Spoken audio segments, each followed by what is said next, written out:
साथियों, जय हिंद, वंदे मातरम। स्वागत है आप सभी का एक बार फिर से सैनिक सुविधा पर। साथियों, समय समय पर आपके कमेंट आते रहते हैं और मैं समय समय पर आपके कमेंट का जवाब देता रहता हूं, नया नया वीडियो बनाता रहता हूं। लेकिन उसके बावजूद भी आप लोग फिर भी शिकायत करते हैं कि हमारे सवालों का जवाब नहीं दिया जाता, हमारे कमेंट का जवाब नहीं दिया जाता। तो आज के वीडियो में आप सभी के कमेंटों के जवाब भी दूंगा और कुछ ऐसे विषयों पर चर्चा करूंगा जो हमारे पूर्व सैनिकों के बहुत ही काम के मुद्दे हैं।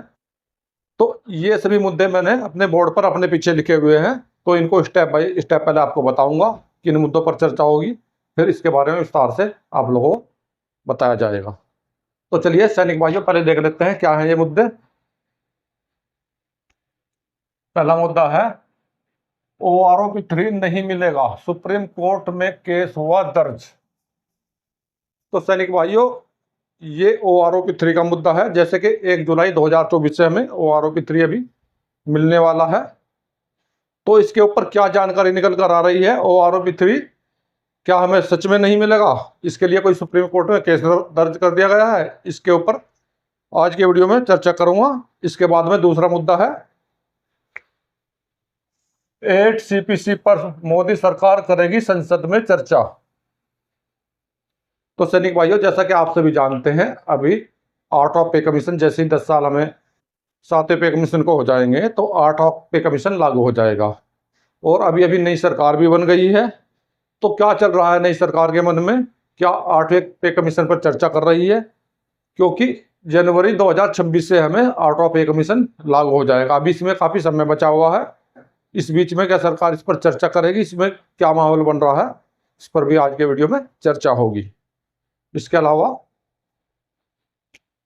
डिसेबिलिटी पेंशन को लेकर भ्रमित पूर्व सैनिक, कैसे बढ़ेगी विकलांगता पेंशन। तो सैनिक भाइयों, जैसे कि हमारे बहुत सारे पूर्व सैनिक हैं जो विकलांगता पेंशन ले रहे हैं, डिसेबिलिटी पेंशन ले रहे हैं। किसी को इनवैलिड आउट कर दिया गया है, किसी को नौकरी करते करते विकलांग हो गए हैं, उनको सर्विस पेंशन के साथ में विकलांगता पेंशन मिल रही है। उनको भी मेडिकल अनफिट करके सेना से बाहर कर दिया गया है। तो साथियों, उनकी पेंशन बहुत ही कम है, क्योंकि कम समय में उनको सेना से बाहर कर दिया गया है। तो उनकी डिसेबिलिटी पेंशन किस प्रकार से बढ़ेगी? क्या उनका बेसिक पे में किस प्रकार से वृद्धि होगी? अगर बेसिक पे के साथ साथ उनकी विकलांगता पेंशन भी बढ़ेगी या अन्य किसी कारण से बढ़ेगी? इसी विषय पर भी आज के वीडियो में विस्तार से चर्चा करूंगा। अभी देखते हैं अगला मुद्दा। कोर्ट केस के बाद पेंशन शुरू होने में कितना समय लगेगा? सैनिक भाइयों, बहुत सारे पूर्व सैनिक ऐसे हैं जिनकी सेना में सर्विस 15 साल से कम रह गई है या अन्य किसी कारण से उनको सेना में पेंशन नहीं दी जा रही है। उन्होंने AFT में केस किया है या दिल्ली हाई कोर्ट में केस किया है या सुप्रीम कोर्ट में केस किया हुआ है और वो केस जीत गए हैं, लेकिन उनकी फिर भी पेंशन चालू नहीं की जा रही है। कोर्ट से फैसला आने के बाद कितना समय लग जाएगा उनकी पेंशन चालू होने में? इसके लिए हमारे बहुत सारे साथियों के कमेंट भी आए हुए हैं। तो उनके कमेंट के आधार पर आज आप सभी को इस सवाल का भी जवाब दिया जाएगा। अभी देखते हैं अगला सवाल। अगला सवाल है आर्मी ग्रेजुएशन सर्टिफिकेट किस किस जॉब में होगा मान्य? तो सैनिक भाइयों, हमारे बहुत सारे पूर्व सैनिक ऐसे हैं जो सेना से आने के बाद में सिविल में जॉब करते हैं या सरकारी जॉब करते हैं। तो हमें सेना में पेंशन आते समय एक सर्टिफिकेट दिया जाता है जिसको आर्मी एक्स ग्रेजुएशन सर्टिफिकेट भी कहा जाता है या आर्मी ग्रेजुएशन सर्टिफिकेट भी उसको हम बोल सकते हैं। सवाल यह है वो किस किस जॉब में आप लोगों को फायदा दे सकता है। कई जॉब आते हैं जिसमें सिविल में ग्रेजुएशन मांगा जाता है, लेकिन हमारे एक्स सर्विसमैनों के पास में आर्मी ग्रेजुएशन सर्टिफिकेट होता है। सिविल का ग्रेजुएशन सर्टिफिकेट कहीं पूर्व सैनिकों के पास में नहीं होता है। तो क्या उसकी जगह पर वे आर्मी ग्रेजुएशन सर्टिफिकेट काम करेगा? तो चलिए सैनिक भाइयों, अभी आपको बताता हूं विस्तार से एक एक करके आप सभी के सवालों के जवाब तो लेते हैं। पहला मुद्दा है OROP 3 नहीं मिलेगा, सुप्रीम कोर्ट में केस हुआ दर्ज। तो सैनिक भाइयों, ये क्या है ये खबर? इसके लिए मेरे पास एक कमेंट आया हुआ है। कमेंट में पूछा गया है कि सर OROP 3 के लिए सुप्रीम कोर्ट में कोई केस दर्ज कर दिया गया है, इस कारण से OROP 3 पे रोक लगा दी गई है, क्या OROP 3 नहीं दिया जाएगा? तो सबसे पहले मैं कमेंट आपका पढ़ता हूँ, दिखाता हूँ और उसका फिर आप लोगों को जवाब देता हूँ। Sir, one rank one pension 3 पर क्या रोक लगा दी गई है? इसके लिए सुप्रीम कोर्ट में कोई केस दर्ज हुआ है क्या? यह बात बिल्कुल सही है। जब तक केस चलेगा वो आरोपी 3 नहीं मिलेगा। तो इन्होंने कहा है कि वन रैंक पेंशन को लेकर कोई सुप्रीम कोर्ट में केस दर्ज हुआ है और वो आरोपी 3 नहीं दिया जाएगा। तो इसके लिए मैं आपको बता देना चाहता हूँ, आप जिस केस की बात कर रहे हैं वो एक्स ग्रुप की ग्रेड पे का केस है, जो 6500 रुपये है 2016 के बाद में जो दी जा रही है स्पर्श वालों को, उसके बारे में कोर्ट में केस दर्ज है। और इसके लिए वन रैंक वन पेंशन 3 पर इसका कोई फर्क नहीं पड़ने वाला। ये केस अलग है, वन रैंक वन पेंशन 3 अलग केस है। तो वन रैंक वन पेंशन 3 आपको समय पर ही मिलेगा, इसके लिए आप इस पर कोई फर्क नहीं पड़ेगा। अभी लेते हैं अगला मुद्दा। तो अगला मुद्दा है 8 CPC पर मोदी सरकार करेगी संसद में चर्चा। तो साथियों, 8वां पे कमीशन के बारे में मेरे पास में पहले तो एक कमेंट आया हुआ है। उस कमेंट में कुछ हमारे व्यूवर्स ने मुझे बताया है हमें क्या करना है। उसके अलावा एक अखबार की बहुत ही महत्वपूर्ण खबर है, उसके बारे में आपको बताऊंगा। उसके माध्यम से आप लोगों को पूरा समझाऊंगा 8 CPC पे किस प्रकार से सरकार चर्चा कर सकती है। तो देखिए, ये सबसे पहले कमेंट, ये अंकित शर्मा का कमेंट लिखा है, 8वां वेतन आयोग गठित करो, 8वां वेतन आयोग गठित करो। आपकी बिल्कुल बात सही है। 8 पे कमीशन 1 जनवरी 2026 से लागू है। तो नई सरकार बन गई है। इसके बारे में सरकार क्या सोच रही है, ये न्यूज इकोनॉमिक्स टाइम की है। इन्होंने लिखा है, मोदी 3 के गठन, केंद्रीय कर्मचारियों को मिलेगी गुड न्यूज, 8 पे वेतन आयोग पर लिया जा सकता है बड़ा फैसला। 7वां वेतन आयोग, केंद्र सरकार ने के गठन के बाद केंद्रीय कर्मचारियों को बड़ी खुशखबरी मिल सकती है। कयास लगाए जा रहे हैं कि 8वें वेतन आयोग पर बड़ा ऐलान कर सकती है सरकार।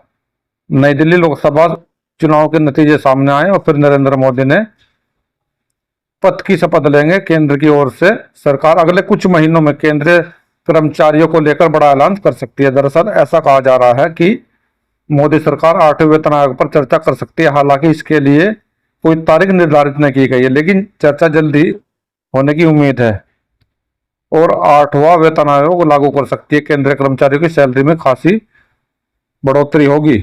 मानसून सत्र में हो सकती है चर्चा। सामने आई जानकारी के मुताबिक केंद्र सरकार अगले साल तक सरकारी कर्मचारियों को गुड न्यूज दे सकती है। हालांकि अभी तक ये कहा जा रहा था कि 8वां वेतन आयोग अभी नहीं लागू होगा, लेकिन सरकार बनने के बाद एक बार फिर से केंद्रीय कर्मचारियों की उम्मीद जगी है और सूत्रों का कहना है कि केंद्र की नई सरकार आगामी मानसून सत्र में 8वें वेतन आयोग का गठन कर सकती है, इस पर चर्चा कर सकती है। अभी लेते हैं अगला मुद्दा। डिसेबिलिटी पेंशन को लेकर भ्रमित है पूर्व सैनिक। तो इसके लिए मेरे पास एक कमेंट आया हुआ है। पूर्व सैनिक किस प्रकार से पूछ रहे हैं कि डिसेबिलिटी पेंशन बेसिक पे के आधार पर बढ़ाया जाएगा या किस तरह से, इसका कोई अलग से फार्मूला है। तो सैनिक भाइयों, देखिए ये कमेंट, पढ़ता हूं मैं इस कमेंट को। सर नमस्कार, डिसेबिलिटी पेंशन तो 50% डीए होने पर भी बढ़ेगी नहीं, तो बेसिक का आधार ही बढ़ोतरी होगी या कोई पे कमीशन वगैरह में फर्क होता है तो जरूर बताना सर जी। तो मैं आप लोगों को सबसे पहले बता देना चाहता हूं, जो आपकी डिसेबिलिटी पेंशन है वो आपके बेसिक पे पर ही चलेगी। अगर आपका बेसिक पे बढ़ेगा तो आपकी डिसेबिलिटी पेंशन भी बढ़ेगी और आपकी डिसेबिलिटी पेंशन पर भी आप लोगों का डीए दिया जाता है। अगर आपका डीए बढ़ेगा तो डिसेबिलिटी पेंशन का भी डीए आप लोगों का बढ़ेगा। दूसरा, अगर नए पे कमीशन में आप लोगों की बेसिक पे बढ़ाई जाती है तो उसके साथ साथ ऑटोमेटिक ही आपकी डिसेबिलिटी पेंशन का भी परसेंटेज बढ़ जाता है। तो इसके लिए आपको कोई परेशान होने की जरूरत नहीं है। जो भी आपको पे कमीशन पर मिलता है या डीए में मिलता है वो सभी आपको डिसेबिलिटी पेंशन पर भी दिया जाता है। हमसे जोड़ने के लिए आपका बहुत बहुत धन्यवाद। आशा करता हूं मेरे द्वारा दी गई जानकारी से संतुष्ट होंगे। अभी लेते हैं अगला मुद्दा। कोर्ट केस के बाद कितने समय में शुरू हो जाएगी डिसेबिलिटी पेंशन। ये भी मेरे पास एक कमेंट आया हुआ है। सबसे पहले मैं आपको एक कमेंट पढ़कर पढ़ता हूँ ये कमेंट। सर प्लीज आप ये बताएं कि डिसेबिलिटी पेंशन प्रोसेस में कितना टाइम लगेगा। कोर्ट केस था हमारा 11 ईयर्स 8 महीने 6 दिन सर्विस। और 234 डेज नॉन क्वालिफाइंग सर्विस है, तो उसके हिसाब से क्या बेनिफिट और कितना पेंशन मिलेगा। तो सबसे पहले तो मैं आप लोगों को बता देना चाहता हूं, अगर आपने कोर्ट केस किया हुआ था और कोर्ट के आधार पर आप पूछना चाहते हैं आपको डिसेबिलिटी पेंशन में कितना समय लग जाएगा, तो इसके लिए अगर आप मुझे पूरी जानकारी डिटेल में बताएंगे तो तभी मैं आपको बता पाऊंगा कि आपको डिसेबिलिटी पेंशन में कितना समय लग सकता है। इसलिए आपका कोर्ट का ऑर्डर पहले सीजीडीए में जाएगा, आपके रिपोर्ट ऑफिस में जाएगा, पीसीडीए में जाएगा, बहुत जगह ये जाता है। अगर आप मुझे डिटेल में बताएंगे कब आपका कोर्ट का फैसला आया है तो तभी मैं आप लोगों को बता पाऊंगा कि आपकी डिसेबिलिटी पेंशन में कितना समय मिल सकता है और आपको कितना बेनिफिट होगा। अधिक जानकारी के लिए आप मुझे सैनिक सुविधा @टेलीग्राम पे मैसेज कर सकते हैं पूरी डिटेल के साथ में। हमसे जुड़ने के लिए आपका बहुत बहुत धन्यवाद। सैनिक भाइयों, अगला मुद्दा है आर्मी ग्रेजुएशन सर्टिफिकेट का। आर्मी ग्रेजुएशन सर्टिफिकेट किस किस जॉब में मान्य होगा, इसके लिए भी मेरे पास एक कमेंट आया हुआ है। इन्होंने पूछा हुआ है, सर क्या रेलवे में एसआई में आर्मी ग्रेजुएशन सर्टिफिकेट से अप्लाई कर सकते हैं या नहीं अप्लाई कर सकते हैं। तो देखिए ये कमेंट में लिखते हैं, सर एसआई के लिए और सिविल एजुकेशन 12th और आर्मी के ग्रेजुएशन चल सकता है क्या। तो मैं आपको बता देना चाहता हूँ, एसआई के लिए आर्मी ग्रेजुएशन सर्टिफिकेट बिल्कुल चलेगा, कोई प्रॉब्लम नहीं है। और इसके अलावा जो भी पूर्व सैनिक सिविल में अप्लाई करना चाहते हैं आर्मी ग्रेजुएशन सर्टिफिकेट से, जहाँ पर भी ग्रेजुएशन मांगा गया है और सी ग्रुप का पोस्ट है, तो ये सी ग्रुप तक ही चलेगा और उसमें कोई डिप्लोमा वगैरह नहीं मांगा गया है। सिंपल ग्रेजुएशन आपका है तो वहाँ पर ये आपका आर्मी ग्रेजुएशन सर्टिफिकेट काम करेगा। लेकिन ये आपका आर्मी ग्रेजुएशन सर्टिफिकेट सिर्फ ग्रुप सी के पोस्ट तक ही काम करेगा। आशा करता हूँ मेरे द्वारा दी गई जानकारी आपकी समझ में आ गई होगी। हमसे जुड़ने के लिए आपका बहुत बहुत धन्यवाद। बढ़ते हैं अगले कमेंट की तरफ। अगला कमेंट है, JWX group retire April 1998 as present basic pension 30,733, no change OROP2 any change OROP3 request reply. तो ये एयरफोर्स से JWO है जो आर्मी के नायब सूबेदार एक्स ग्रुप के समकक्ष आते हैं। तो इन्होंने पूछा है कि OROP2 में इनका कोई चेंज नहीं हुआ है। बेसिक पे में इनका बेसिक पे 30,733 था, तो क्या OROP3 में इनके बेसिक पे में कोई चेंज आएगा। तो मैं इनको बता देना चाहता हूँ, OROP3 में इनके बेसिक पेंशन में पक्का चेंज आएगा और इनकी जो पेंशन है बेसिक पे वो 9.47% के हिसाब से इंक्रीज हो जाएगी। आशा करता हूँ मेरे द्वारा दी गई जानकारी से आप भी संतुष्ट होंगे। हमसे जुड़ने के लिए आपका बहुत बहुत धन्यवाद। अभी लेते हैं अगला कमेंट। ये लिखते हैं, sir in OROP2 naib subedar Y group pension from 20 year 26.5 years in ₹24,825 what will be pension OROP3 from 20 to 26.5 year service, please reply on my email regards.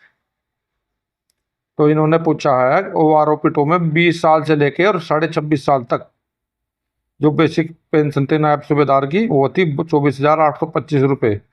तो OROP3 में 20 साल से लेकर 26.5 साल वाले की पेंशन कितनी होगी। तो OROP3 में 20 साल से लेकर और 26.5 साल वाले नायब सूबेदार की पेंशन होगी 27,449 रुपये। ये बिना डीए के इनका बेसिक पे है, इसके ऊपर आप डीए भी लगा सकते हैं। बढ़ते हैं अगले कमेंट की तरफ। जय हिंद सर, मेरे पिताजी का 26 साल की सर्विस है, अभी फैमिली पेंशन कितनी बनेगी। उनका 2003 में रिटायरमेंट हुआ है, हवलदार रैंक से, प्लीज बताएं सर। तो 26 साल में हवलदार की फैमिली पेंशन बनेगी 13,355 प्लस उसको 50% डीए जोड़ दो तो उनकी बेसिक पेंशन बन जाएगी। आशा करता हूँ मेरे द्वारा दी गई जानकारी से संतुष्ट होंगे। हमसे जोड़ने के लिए आपका बहुत बहुत धन्यवाद। पढ़ते हैं अगले कमेंट की तरफ। सर जय हिंद, मेरे पिताजी ने DSC में 17 ईयर सर्विस की है, फैमिली पेंशन आज 17,123 मिल रही है, क्या बराबर है, प्लीज मैसेज करना जी। आपके पापा ने DSC में 17 साल नौकरी किस रैंक में की है लिखें और यह बताएं कि उनकी फर्स्ट पेंशन है या सेकंड पेंशन है और मैसेज क्लियर करें, क्योंकि जब भी मैं आपको ठीक से बता पाऊंगा कि आपकी पेंशन कितनी बनेगी और आप क्या पूछना चाह रहे हैं। हमसे जुड़ने के लिए आपका बहुत बहुत धन्यवाद। बढ़ते हैं अगले कमेंट की तरफ। अगला कमेंट है I am ex havaldar Ramnath, group Y, total service 24 days, medical category 50% retired, 2011 January, ROMC। Please total कितनी पेंशन होगी बताएं। तो यहाँ पर इनके लिए 3 कंडीशन बनती हैं 24 साल से ज़्यादा करने वाले के हवलदार रैंक में। अगर इनको हवलदार की पेंशन मिल रही है सिर्फ, तो इनकी पेंशन कितनी बनेगी। इनकी पेंशन बनेगी 28,935 रुपये प्लस DA। अगर इनको होनरेरी नायक सूबेदार की पेंशन मिल रही है तो इनकी पेंशन बनेगी 30,495 रुपये प्लस DA। और अगर इनको MEC पर नायक सूबेदार की पेंशन ले रहे हैं तो इनकी पेंशन बनेगी 32,273 प्लस DA। तो सैनिक भाइयों, यहाँ पर मैं आप लोगों को बता देना चाहता हूँ, 24 साल से ज़्यादा सर्विस करने वाले हवलदार को होनरेरी नायक सूबेदार भी मिलता है और MSc भी मिलता है, लेकिन वो अलग अलग कंडीशन पर हैं। अगर आपने कैडर के लिए पहले अनविलिंग कर दिया है तो उसको MSc नहीं दिया जाता, या आपकी कोई शर्त पास नहीं है, या आपको रेडिंग की एंट्री ज़्यादा लगी हुई है तो उसकी वजह से भी आपको MSc नहीं दिया जाता।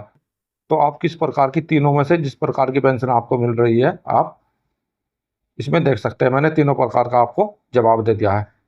आशा करता हूँ मेरे द्वारा दी गई जानकारी से संतुष्ट होंगे। हमसे जुड़ने के लिए आपका बहुत बहुत धन्यवाद। बढ़ते हैं अगले कमेंट की तरफ। अगले कमेंट में लिखते हैं, सर मैं 22 साल कलर नायक रैंक से रिटायर्ड आया हूँ 2022, 28 फरवरी को मेरी पेंशन कितनी होगी। तो मैं आपको बता देना चाहता हूँ, अगर आपको MSc हवलदार मिला है तो आपकी पेंशन 22,257 प्लस DA होगी। आशा करता हूँ मेरे द्वारा दी गई जानकारी से संतुष्ट होंगे। हमसे जुड़ने के लिए आपका बहुत बहुत धन्यवाद। बढ़ते हैं अगले कमेंट की तरफ।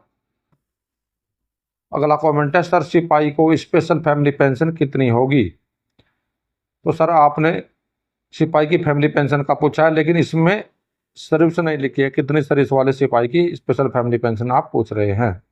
आप अगले कमेंट में क्लियर करें आप किस क्वालिफाइंग सर्विस का सिपाही में स्पेशल फैमिली पेंशन पूछ रहे हैं, तभी मैं आपको ठीक से बता पाऊंगा। हमसे जुड़ने के लिए आपका बहुत बहुत धन्यवाद। तो सैनिक भाइयों, आज की वीडियो में हमने पूर्व सैनिकों से जुड़े मुद्दों पर बात की, उन पर चर्चा की। सैनिक भाइयों, मेरे द्वारा इस प्रकार के अन्य वीडियो समय समय पर आप लोगों के लिए बनाए जाते हैं और आगे भी बनाए जाते रहेंगे। अगर आपका भी कोई मुद्दा है तो आप मुझे कमेंट कर सकते हैं, मुझसे पूछ सकते हैं। मेरा द्वारा दी गई जानकारी बिल्कुल निःशुल्क रहेगी।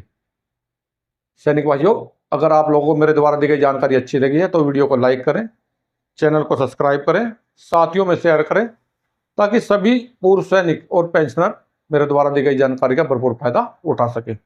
मिलता हूं अगली वीडियो में इसी प्रकार के अन्य महत्वपूर्ण जानकारी के साथ। वीडियो देखने के लिए धन्यवाद दोस्तों। जय हिंद, वंदे मातरम।